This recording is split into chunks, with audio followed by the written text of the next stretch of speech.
Tony چڑیا اور بنٹی کبوتر دوسرے جنگل میں جا رہے ہوتے ہیں کیونکہ انہوں نے اپنا جنگل چھوڑ دیا ہوتا ہے۔ وہاں پر بالکل ہی دانا پانی ختم ہو جاتا ہے، اس لیے ان کو دوسرے جنگل میں جانا پڑتا ہے۔ اڑتے اڑتے شام ہو جاتی ہے اور وہ تھک بھی جاتے ہیں۔ بنٹی کہتا ہے، ٹونی اب ہمیں یہیں پر کسی کے گھر رات گزارنی چاہیے، آگے جانا خطرناک ہے کیونکہ رات ہو گئی ہے اور شکاریوں کا بھی ڈر ہے۔ ٹونی کہتی ہے، لیکن بنٹی بھیا یہاں ہمیں کوئی نہیں جانتا اور ہم کسی کو نہیں جانتے، ہم کہاں رکیں گے؟ بنٹی کہتا ہے، ارے کچھ تو کرنا پڑے گا۔ پھر ٹونی کہتی ہے، دیکھو سامنے ایک گھر نظر آ رہا ہے، چلو چل کر اس سے مدد مانگتے ہیں، کیا پتا کوئی ہماری مدد کرے۔ وہ گھر ایک بوڑھی چیل کا تھا۔ وہ کہتی ہے، ارے میں تو بوڑھی ہوں، میں یہاں پر بہت ہی کمزور گھر میں رہتی ہوں، تمہارے بوجھ سے میرا گھر کہیں ٹوٹ نہ جائے، اس لیے میں تو تمہیں نہیں اندر رکھ سکتی، مجھے تو معافی کرو۔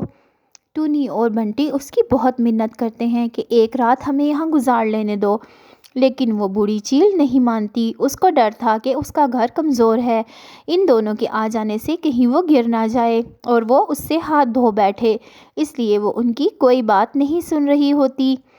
وہ دونوں بیچارے بڑے بے بس سے وہاں کھڑے ہوتے ہیں، لیکن چیل پر کوئی اثر نہیں ہو رہا ہوتا۔ چیل بہت بوڑھی ہوتی ہے اور غصے میں بھی ہوتی ہے اور پھر اندر جا کے اندر سے اپنا دروازہ بند کر کے لیٹ جاتی ہے۔ وہ باہر دروازہ بجاتے رہتے ہیں لیکن چیل پر کوئی اثر نہیں ہو رہا ہوتا۔ اسی طرح وہ بیچارے مایوس ہو جاتے ہیں اور پھر بنٹی اور ٹونی چڑیا سوچتے ہیں اب کیا کریں۔ بنٹی کہتا ہے، باہر تو ٹھنڈ بھی بڑھ رہی ہے، کچھ اور کرنا چاہیے۔ پھر ان کو ایک اور گھر نظر آتا ہے، وہ گوری کوی اور کالو کوے کا ہوتا ہے۔ بنٹی کہتا ہے، بہن ہمیں ایک رات کے لیے اندر آنے دو، ہم اجنبی ہیں، دوسرے جنگل جانا ہے۔ لیکن گوری کہتی ہے، چلو چلو دفع ہو یہاں سے، یہاں پر کوئی نہیں ہے رات گزارنے کے لیے، کوئی ہوٹل ہے میرا گھر، میں نہیں تمہیں اپنے گھر رکھ سکتی، چلو جاؤ یہاں سے گندی آنکھوں والا کبوتر۔ یہ کہہ کر وہ اندر چلی جاتی ہے۔ ٹونی کہتی ہے، بنٹی بھیا یہ نہیں مانے گی، چلو چلتے ہیں۔ لیکن بنٹی کہتا ہے، میرے ذہن میں ایک آئیڈیا ہے، تم بس چپ رہنا، ابھی یہ دیکھنا یہ ہمیں اندر بھی رکھے گی اور ہمیں کھانا پانی بھی دے گی۔ ٹونی کہتی ہے، وہ کیسے؟ کبوتر کہتا ہے، ابھی دیکھو۔ پھر کبوتر اڑ کر وہاں سے چلا جاتا ہے اور تھوڑی دیر بعد واپس آتا ہے تو اس کے پاس ایک پتھر ہوتا ہے۔ وہ کہتا ہے، یہ پتھر ہمیں سب کچھ کروائے گا۔ ٹونی ہنسنے لگتی ہے، کہتی ہے، یہ پتھر کیسے؟ تو بنٹی کہتا ہے، ارے ابھی دیکھو سارا تماشا، اس پتھر کی وجہ سے ہی ہم یہاں رات بھی گزاریں گے اور خوب کھانا بھی کھائیں گے۔ پھر وہ دوبارہ دروازہ بجاتا ہے۔ گوری باہر نکلتی ہے، کہتی ہے، تمہیں سمجھ نہیں آئی تھی گندی آنکھوں والے کبوتر کہ پھر دروازہ بجانا شروع کر دیا۔ کبوتر کہتا ہے، بہن جی میرے پاس یہ جادو کا پتھر ہے، اگر آپ مجھے ایک چولہا اور ایک ہانڈی دے دیں تو میں اس پتھر سے بڑا ہی مزیدار کھانا تیار کر سکتا ہوں، ہمیں بھوک لگی ہے، آپ کی بہت مہربانی ہوگی۔ یہ سن کر گوری کے منہ میں پانی آتا ہے اور وہ لالچ میں آ جاتی ہے۔ وہ کہتی ہے، اچھا یہ جادو کا پتھر ہے، اس سے کھانا بنتا ہے؟ کبوتر کہتا ہے، ہاں ہاں یہ مجھے میری نانی نے دیا تھا۔ تو گوری کہتی ہے، اچھا تو تم اندر آ جاؤ نا، ہم بھی دیکھیں کتنا مزیدار کھانا ہوتا ہے۔ کبوتر کہتا ہے، ہاں ہاں کیوں نہیں۔ پھر وہ اندر آ جاتے ہیں۔ گوری کالو کو کہتی ہے، کالو جی اس کبوتر بھائی کے پاس جادو کا پتھر ہے جس کی وجہ سے بہت ہی مزیدار کھانا بنتا ہے۔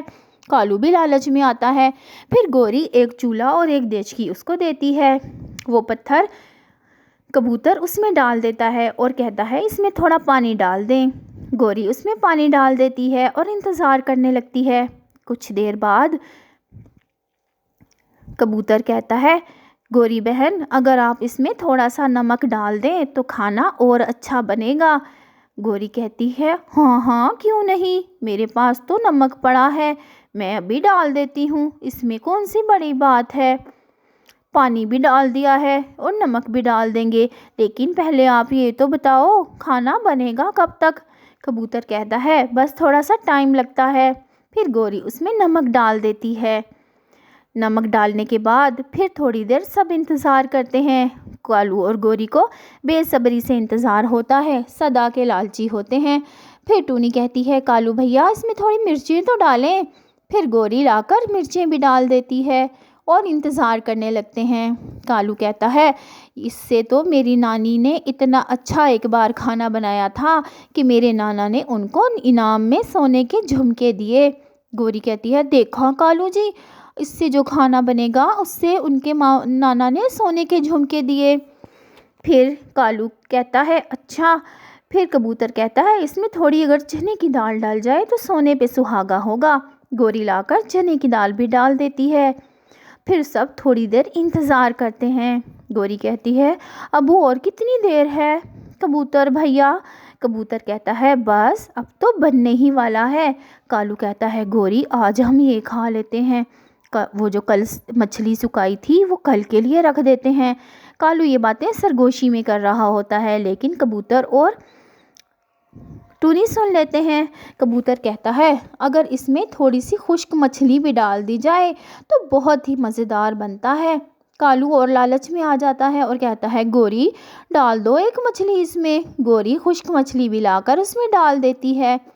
اب تو واقعی میں بہت مزے کی خوشبو آنے لگی تھی سب چیزوں کے پکنے سے۔ ٹونی اور کبوتر دل ہی دل میں ہنس رہے ہوتے ہیں کہ اتنے چلاک کووں کو بیوقوف بنا لیا۔ گوری اور کالو تو انتظار کر رہے ہوتے ہیں کہ کب پکے اور کب وہ کھائیں۔ اتنے میں کھانا تیار ہو جاتا ہے۔ گوری کہتی ہے کالو جی خوشبو سے تو اب دل اور بھی چاہ رہا ہے کہ فٹافٹ کھائیں۔ پھر ٹونی سب کو ڈال کر دیتی ہے پلیٹوں میں۔ خوشبو سے ہی سب بے حال ہو رہے ہوتے ہیں۔ پھر سب کھاتے ہیں۔ گوری اور کالو کہتے ہیں مزہ آ گیا، اتنا مزے کا کھانا تو ہم نے آج سے پہلے واقعی کبھی نہیں کھایا۔ بھائی واہ، تمہارے جادو کے پتھر نے تو کمال کر دیا کبوتر بھائی، کہاں سے ملا تھا یہ پتھر تمہیں؟ کبوتر کہتا ہے یہ پتھر مجھے میری نانی نے دیا تھا اور ان کو ایک بوڑھے پنچھی نے دیا تھا جو کہ ان کی خدمت سے بہت خوش ہوا تھا، تب سے یہ میری نانی اور ماں استعمال کر رہی تھی اور اب مجھے دیا۔